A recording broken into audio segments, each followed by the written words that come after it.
Senhora Presidente, caros colegas, o Estado do Rio Grande do Sul, os empresários do Estado do Rio Grande do Sul, os atingidos pelas águas, pela catástrofe, estão em um momento de apreensão novamente.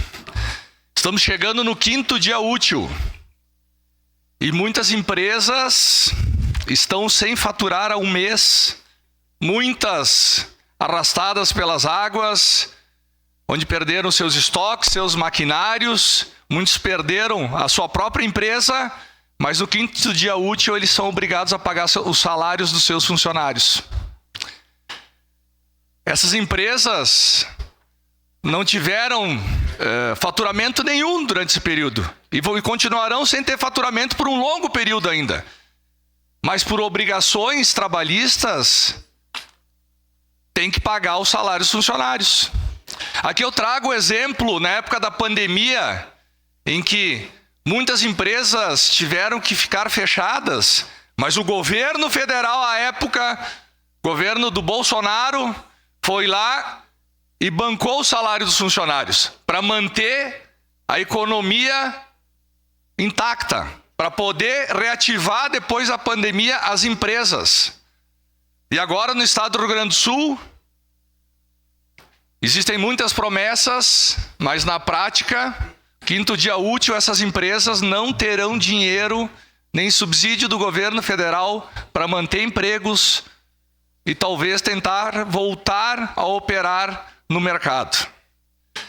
É uma situação desesperadora para quem empreende nesse país, para quem foi atingido por uma grande enchente, porque quem quer resolver, ele tem o know-how para tocar seu negócio para frente, ele tem vontade de trabalhar, os funcionários têm vontade de prosseguir, mas sem faturamento, sem ajuda, vai sucumbir.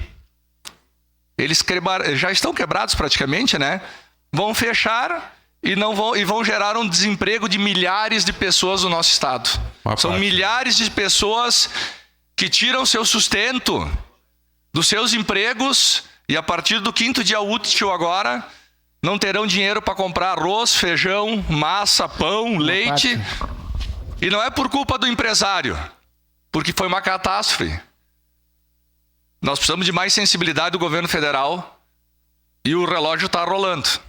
5º dia útil é amanhã, né? Não, é sexta-feira.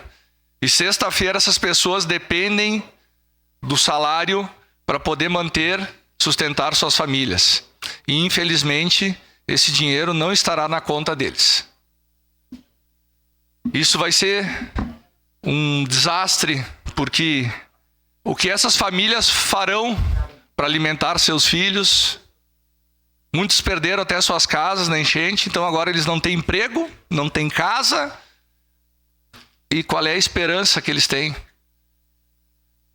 Nós precisamos tentar manter CNPJs abertos, principalmente se essas empresas foram atingidas. Porque o resultado ali na frente vai ser muito pior.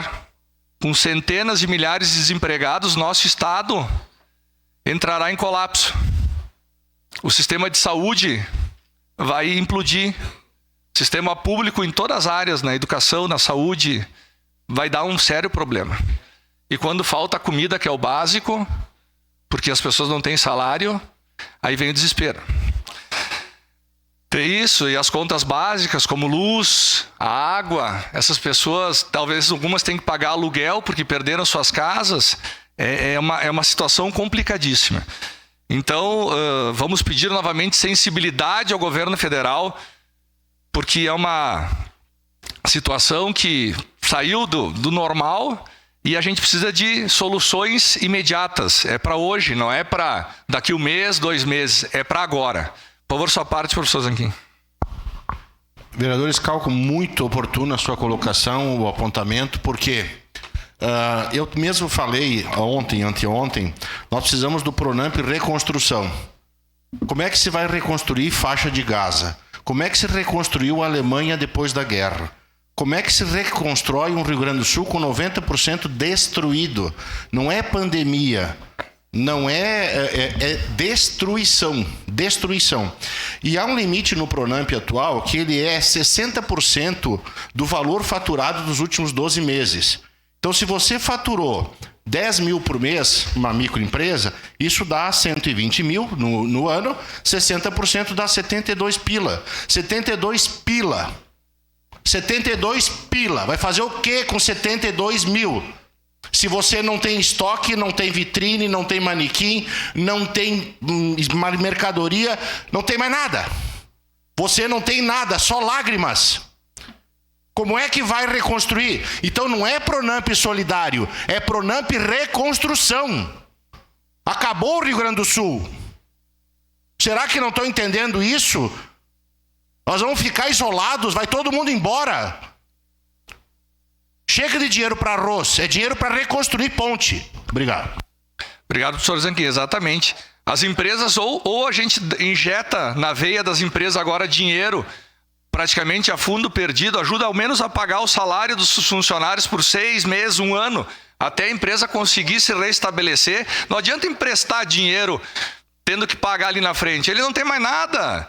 Ou ele vai pegar esse dinheiro para quê? Para fazer a rescisão do contrato de trabalho. Senão ele vai ter outro pepino, que é a Justiça do Trabalho. Se tu deixa de pagar um funcionário, vai para a pessoa física do dono e vai dever o resto da vida, vai tirar até a casa do cara. Que sobrou, não sobrou nada, mas vão perder tudo. A situação é dramática. A gente tem que preservar empregos. Os empregos, o dinheiro do emprego é que faz pagar a conta das famílias, que traz alimento. É melhor ajudar a manter o emprego do que ficar pagando auxílio social para o resto, agora por 2, 3 anos para essas pessoas. O empresário tem vontade de voltar, de botar seu negócio novamente, de criar o seu pequeno negócio, de botar o cabeleireiro de volta, de botar o cara que afia a faca, qualquer atividade. Ele perdeu tudo. Se der um impulso, ele vai. Mas alguns têm funcionário e não vão conseguir pagar esses funcionários. E agora, 5º dia útil. Eu não sei o que estão pensando. Na pandemia foi dado dinheiro, foi pago direto na folha dos funcionários. O governo tem o controle, ele sabe pelo FGTS, ele tem o controle da folha, ele sabe para quem pagar. Não é jogar dinheiro no ar, é exatamente na fonte que está precisando. E é isso que a gente precisa. E agora, entre hoje e amanhã que tem que ser feito isso. E será feito? Será feito? Essa é a pergunta. O que essas pessoas vão fazer? Vão comprar arroz, feijão aonde? Vão alimentar seus filhos aonde? Como? As doações o povo ajudou. Só que agora está chegando no limite que as pessoas já não tem mais como ajudar. Todo mundo foi solidário. Só que manter centenas de milhares de pessoas agora que vão estar na informalidade, sem emprego, vai ser muito complicado para o nosso país. Eu tinha mais um tema aqui que era o arroz gaúcho, mas não vai dar tempo. Mas eu vou pegar um outro gancho aqui da nossa vereadora Gladys, que trouxe sobre a obra do Risso, que a Codeca está assumindo. E eu me lembro que há um mês atrás, mais ou menos, 40 dias, deu uma discussão muito grande aqui na Câmara sobre mais de 40 ruas que iam fazer recapeamento, que a Codeca ia assumir tudo, ia fazer. E a gente foi aprovado o projeto aqui. Mesmo com um voto contrário nosso, foi aprovado o projeto. E o que aconteceu? Eu não vi mais falar. A Codeca vai assumir as 40 ruas que tem que recapear, mas o Risso, o que aconteceu com o dinheiro que foi liberado para o empréstimo para recapear as ruas? O projeto sumiu, parou. Eu queria saber o governo municipal. Onde é que está o projeto que foi aprovado e tanto brigaram aqui para recapar as 40 ruas, fazer a recapagem das 40 ruas? Eu não vi mais falar nada. Foi aprovado aqui na Câmara, brigaram para fazer isso. A Codeca desistiu, o governo desistiu, fizeram uma festa, pegaram dinheiro emprestado. Que não foi liberado, Fiuza? Ah, mas tinha que falar. Então a Codeca consegue assumir mais esse recapeamento, mais a obra do Risso. Precisamos de algumas informações aí, está muito nebuloso, a gente não está entendendo o que está acontecendo. Muito obrigado.